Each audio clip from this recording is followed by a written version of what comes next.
I also want to bring in retired Army Colonel Seth Krummrich as well. Colonel, before I ask you overall, kind of step back and take an overall look at what we could see in the region moving forward as this volley of attacks continues now between Israel and Iran. Your thoughts on the U.S. role here, why we're not hearing from our president. We know he did have the phone call with the UK's prime minister, but still nothing out on social, nothing out formally. We heard from Benjamin Netanyahu, how he said to the Iranian people, this is your time to rise up and rebel. We are with you. We want to help you take down this regime. But what do you think is happening in addition to what Louis is now able to tell us on behalf of the United States? And we know it supports Israel. How do you think it's playing a part in what we're seeing right now? Absolutely. Curator, it's great to be on today. There's two answers to this question. First, from the political side, your deputies committees, your principals committees are working on their strategic messaging. And this is really important because you want to be methodical and deliberate with how you message not only the United States, but the world in what's going on and what roles are being played. So I'm very confident that the administration is thinking through what is going to be put out and making sure it's synchronized with the overall campaign that's unfolding here. And then more on the operational or tactical level, when we look at the air defense, it's an integrated air defense of all the countries in the region, not just Israel and the United States. The ballistic missiles, which can move from 12 to 20 minutes between Iran and Israel, have to fly over a number of Middle Eastern countries. So there's places in there and allies that will have an opportunity to attempt to intercept these missiles as they fly over their airspace.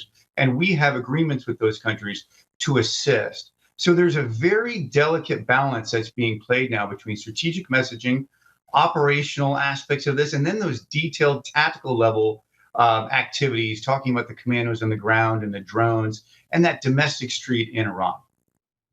So, spending so much of your career in the Middle East, do you think we could actually see a regime change here in Iran? Anything's possible, but after studying them for over 25 years, I always meter my expectations. Iran is run by very intelligent men. I don't agree with them, but no one's done more with less, in my experience, in the world. So I always look at this from a very calculated perspective. But here's what we do know. The number one threat to Iran is the domestic street. It's not Israel or the United States. And there has been a lot of discontent, a lot, over the last months and years as we look at a failing power infrastructure, rolling blackouts. And the average Iranian is saying, hey, wait a minute, why are you sending a bunch of money to Hamas and Hezbollah and these nuclear dreams when I can't even get my air conditioner work when it's 95 degrees outside and I can't get social services to work? So you have this discontent that's brewing. You layer on top of it all of the protests that you've seen, and you see that in time, there are more and more indicators that the regime will collapse under its own weight. But the question is when. This is a savvy regime. Could be a year, could be 10 years, maybe it could be 2 months. I think the next 72 to 96 hours are going to be telling, but I wouldn't bet my next paycheck that it's going to happen immediately. I think it's just getting looser and looser, and more opportunities are coming up for that organic revolution, because regime change will not happen from a foreign power in Iran. It has to be organic. It has to come from the Iranian street. Do you see the streets of Iran rising up at this point? I think people are taking a look at risks, right? And it's they're going to see what's happening. There was a great point made by the previous reporter that, back in July of 24, there was a very sensational assassination of Haniyeh right after the presidential inauguration, of which the Iranian street said, wait a minute, how could Israel penetrate something that's so near and dear in Tehran? Now we find out that they've had commandos and they've been shipping in drones for a long time, and they've been biding their time and putting everything in place. The average Iranian has to look at their government and go, you're incompetent. You can't protect us. We have these foreign agents working all over our country, dropping all of our defenses.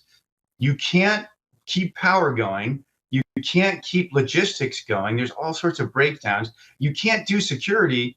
Hey, what can you do? And that is going to create more and more instability. And I like to think of it as more and more opportunity for governmental change inside of Iran. Do you see a broader regional war about to take place, or do you see at some point someone, slapping the hand on the mat and getting back to the negotiating table? I think in the short term, you're going to see spasms of emotional violence because Iran sees the threat at home, knows they have to strongly respond, as you're seeing with the ballistic missiles.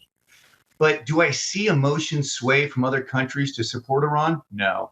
People made up their minds about Iran and the Ayatollah's regime a long time ago. There's no sort of centrist votes out there for you to go get at this point. So at this point, I don't see necessarily a regional war breaking out. But what I do see is Iran is going to fight as much as they can, even though they have very degraded options now.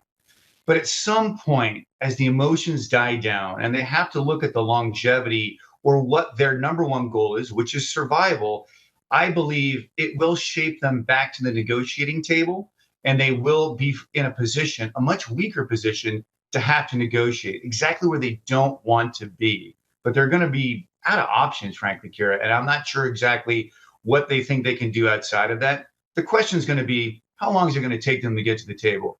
I would be shocked if it's any time in the next few weeks. I think that there is going to be a lot of internal issues going on there and a lot of attempts to strike Israel. I'm not sure we're going to see a lot of success. Hamas is degraded. Hezbollah is degraded. The drones are all knocked down. Yes, ballistic missiles will be able to get through in onesies, twosies, but that will have no substantive effect on Israel because Israel is absolutely focused on winning and taking away that nuclear capability from Iran.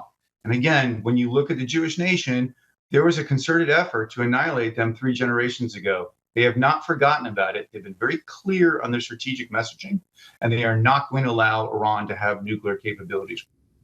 Colonel Seth Krummrich, great to have your insight and your experience. Appreciate you. Thank you.